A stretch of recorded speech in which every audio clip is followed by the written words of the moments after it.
Frères et sœurs bien-aimés, bonjour. Nous nous retrouvons en ce samedi saint, après une journée un peu tourmentée hier, comme vous aurez pu le constater peut-être.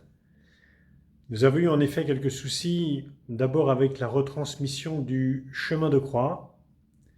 Il y avait visiblement quelqu'un vivant dans les ténèbres et qui était particulièrement contrarié parce que nous mettions en œuvre pour vivre avec plus de ferveur ce Triduum pascal. Je voudrais, à l'occasion de ce message d'aujourd'hui, remercier particulièrement Arthur, le mari de Mathilde Cône, notre chef de chœur, qui a bataillé énormément, qui a lutté énormément contre des forces invisibles pour que la retransmission se fasse après quelques essais infructueux. Finalement, le chemin de croix est passé. Puis nous avons eu la retransmission de l'office de la Passion, retransmission qui a été également coupée au moment de la communion. Décidément, quelqu'un n'était pas très heureux que nous vivions intensément ces jours saints en compagnie de Jésus et de Marie. Aujourd'hui, samedi saint, nous demeurons en compagnie de Marie. Nous vivons ce jour dans le recueillement avec elle, dans l'attente de l'aurore pascale. Marie, qui se trouve juste derrière moi et qui porte dans ses bras Jésus. Elle porte dans ses bras Jésus et c'est aussi chacun de nous qu'elle porte, chacun et chacune d'entre nous.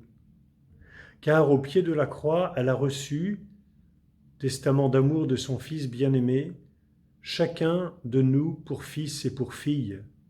Femme, voici ton Fils. C'est Marie qui nous porte et c'est peut-être la raison pour laquelle cet enfant qu'elle porte dans ses bras derrière moi n'a pas de visage. Les traits de son visage ne sont pas distincts parce qu'en fait cet enfant il a tous les visages. Il a le vôtre, il a le mien, il a celui du malade pour lequel nous prions, il a celui de cette personne qui vit dans la solitude et dans l'angoisse et que nous accompagnons de notre prière et de notre charité. Il a le visage du pauvre que nous accueillons chaque jour. Il a le visage du Père Lucien que Marie porte dans ses bras et c'est pourquoi nous sommes dans la confiance et l'espérance de sa guérison totale et définitive. Guérison que nous continuons de demander à notre Père Jean-Léon Le Prévost. C'est pourquoi en ce jour, en ce samedi saint, en union avec vous, j'adresse au Seigneur, par l'intercession du Père Le Prévost, cette prière. Nous vous remercions, divin Seigneur, des sentiments que vous mettez en nos cœurs pour nous consoler au milieu des épreuves et des souffrances.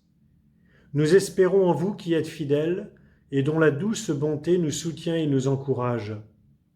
Par l'intercession du vénérable Jean-Léon Le Prévost, nous vous demandons la grâce toute particulière de la guérison de notre Père Lucien. Nous vous prions, afin qu'en toutes choses, nous soyons bien dociles sous votre main et que nous nous conformions avec amour à votre adorable volonté. Le Père Lucien est désormais à l'hôpital de Trappes, dans les services de néphrologie, afin qu'on puisse lui faire, lorsque ce sera nécessaire, la dialyse dont il a besoin pour purifier ses reins. Et il continue progressivement à être réanimé. Donc nous continuons à le porter dans notre prière pour qu'il soit totalement guéri. Vivons, frères et sœurs bien-aimés, ce samedi saint dans le recueillement en compagnie de Marie, sans céder à l'agitation, sans céder au bruit qui nous détourne de l'unique nécessaire, de l'unique parole que le Père nous donne dans sa bonté, son Verbe fait chair et que l'on ne peut entendre que dans un profond silence. Nous sommes dans l'attente de l'aurore pascale, dans l'attente de l'aurore nouvelle et éternelle. Notre prochain rendez-vous donc, frères et sœurs bien-aimés, ce sera ce soir à 21h pour la Vigile pascale. Et puis demain, je retrouverai les enfants du caté à 10h pour une petite surprise. À 11h, nous nous retrouverons pour la messe de la résurrection du Seigneur.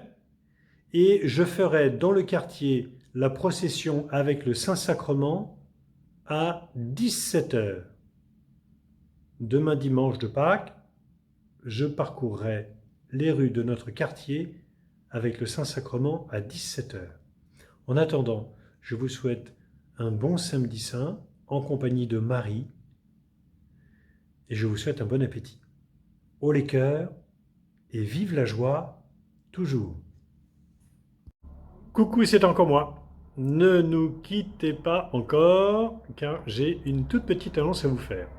Dans la suite du Stabat Mater que vous avez sans doute été nombreux à écouter hier, le Stabat Mater de l'oratorio qui a été composé par notre organiste Arnaud Bayot, sous la direction de Mathilde Cohn, je vous propose dans quelques minutes, à 12h15 exactement, je vous propose d'écouter les 34 enfants de Cœur en Joie qui, chacun chez eux, dans le confinement dans lequel nous vivons, ont pu, sous la direction virtuelle de Mathilde, exécuter ce très beau chant « Ô Marie, ma tendre mère ».